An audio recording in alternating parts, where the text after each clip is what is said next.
Radhe Radhe. I am in nature paradise, प्राकृतिक स्वर्ग।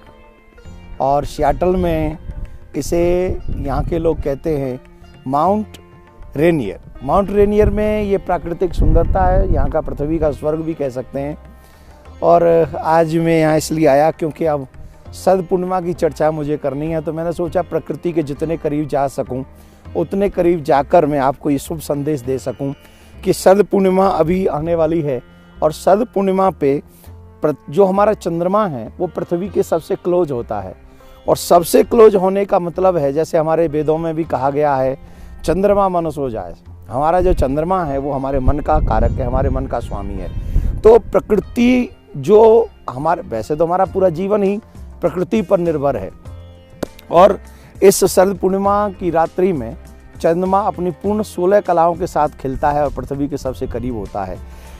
अधिकांश कुछ वैज्ञानिकों ने ऐसा भी शोध किया है कि जितने भी लोग पागल होते हैं, अधिकांश इस जब चंद्रमा पृथ्वी के क्लोज होता है, पास में होता है, तब होते हैं। तो हमारे जो ज्योतिष के मर्मज्ञ लोग हैं या हमारे ऋषि मुनि हैं, उन्होंने ऐसा भी शोध किया है कि उस स्थिति में जब पृथ्वी के बहुत करीब चंद्रमा हो तो हमें क्या करना चाहिए। हमें ये करना चाहिए कि हमें उस समय, आपने देखा होगा उस समय हमारे ऋषि मुनि कहते हैं भजन करो, कीर्तन करो, रात्रि में जागरण करो, भगवान के नाम के आश्रित हो जाओ। और जब भगवान के नाम के आश्रित हो जाएंगे तो चंद्रमा जिस तरीके से हमें विचलित करता है वो नहीं कर पाएगा। क्यों? क्योंकि व्यक्ति को दूरदृष्टा होना चाहिए। जब व्यक्ति दूरदृष्टा होता है तो दूरदृष्टा मतलब जो दूर तक देख सके। क्या देखना चाहते हो? मानव जीवन का अगर दूरदर्शन करना चाहते हो तो वो तो एक ही है, हरि शरणम, हरि की प्राप्ति। और जब तक हरि की प्राप्ति न हो तब तक हमारा पूरा मानव जीवन व्यर्थ है। चंद्रमा हमें संसार में अटकाए, जैसे कि कई लोग कहते हैं ना, जो चंद्रमा जिनके ग्रहों में प्रबल होते हैं उनकी स्त्रियां या उनका मन बहुत चंचल हो जाता है। तो उस चंचल मन को कंट्रोल करने के लिए सिर्फ भगवत नाम का ही एक जो है आश्रय रह जाता है। और इसीलिए चंद्रमा जब पृथ्वी के करीब आने लगते हैं तो हम लोग भगवान के नाम का आश्रय लेते हैं। और इसीलिए प्रिया कांजू के मंदिर में आपने देखा होगा हर पूर्णिमा को कीर्तन होता है। तो मैं आप सबसे एक ही बात कहना चाहता हूँ, इस पूर्णिमा पर जो कि और जो 12 महीने की पूर्णिमा है उनमें और इसमें बहुत अंतर है। ये पूर्ण 16 कलाओं से निपुण होकर चंद्रमा प्रकट होता है, पृथ्वी के सबसे करीब होता है। इसमें कई लोग, आप बहुत कम बोल पाते, बच्चे लोग बहुत कम बोल पाते हैं, या कई रोग लग जाते हैं। जो आयुर्वेद के वैद्य हैं उनके लिए ये रात्रि बहुत महत्वपूर्ण होती है। वो तमाम औषधियों को इस रात्रि में बनाते हैं। तो एक औषधि मैं आपको भी बनाना चाहूँगा, जिन पे बताना चाहूँगा।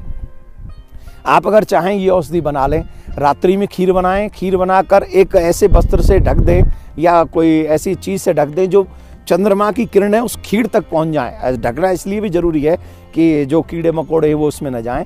और ढक के रखें, सारी रात्रि बना के रखें और सुबह उसको ग्रहण कर लें।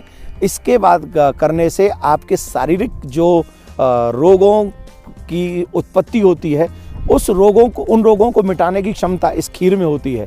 और जो बच्चे कम बोल पाते हैं, जिन्हें वाणी प्रबल नहीं होती है, उनको भी ये खीर बोलने में शक्ति प्रदान करती है और तमाम शारीरिक रोगों को मिटा देती है। सबसे पहली बात जो आस्तिक लोग हैं उनके लिए तो यह है कि आप इस पूर्णिमा पर जाग कर भगवान का कीर्तन करें, रात्रि भर जागें। क्योंकि इसका एक और जगह पर मैंने पढ़ा कि लक्ष्मी जी इस रात्रि को भ्रमण करती हैं और वो देखती हैं कि कौन जग रहा है। जो जग रहा है उसके ऊपर उनकी कृपा होती है। तो शरद पूर्णिमा की रात्रि में ही भगवान श्री कृष्ण ने महाराज किया था, आप सबको मालूम है। और ये रात्रि 6 महीने की हुई थी और इस रात्रि में कृष्ण की प्राप्ति गोपियों को हुई थी। तो इसी के चलते हम लोगों ने भी प्रिया कांजू के मंदिर में पूर्णिमा पर कीर्तन प्रारंभ किया। और ये पूर्णिमा की रात्रि वृंदावन का वास और स्पेशली शरद पूर्णिमा की रात्रि हम सब के लिए महत्वपूर्ण है। आइए हम और आप सब इस शरद पूर्णिमा की रात्रि को सुंदर बनाएं और दूरगामी बने, दूरदृष्टा बने और दूरदृष्टि में एक संकल्प के साथ हम जिएं कि हम इस जन्म में कृष्ण को प्राप्त करना चाहते हैं, कृष्ण कृपा को प्राप्त करना चाहते हैं। और कृष्ण कृपा को प्राप्त करने के लिए बहुत ज़्यादा जरूरी है कि शरद पूर्णिमा पर हम लोग वृंदावन वास करें, कीर्तन करें और हरि स्मरण करें। भगवान कृपा करे आप निरोगी काया को प्राप्त हो, भगवान कृपा करे लक्ष्मी की कृपा आपके ऊपर बनी रहे, लेकिन भगवान सबसे बड़ी कृपा करें प्रियाकांत जी कि आपके जीवन में भगवत भक्ति बनी रहे, आपका हृदय शुद्ध रहे और ठाकुर जी की कृपा आप सब पर बनी रहे। बात तो अच्छी मैंने कही है, मुझे पता है आपको अच्छी लगी है कि नहीं ये आप जाने, लेकिन अच्छी लगी हो औरों तक जरूर पहुंचा दीजिएगा, क्योंकि शायद शरद पूर्णिमा की खीर उनके घर में खुशहाली ले आए। राधे राधे।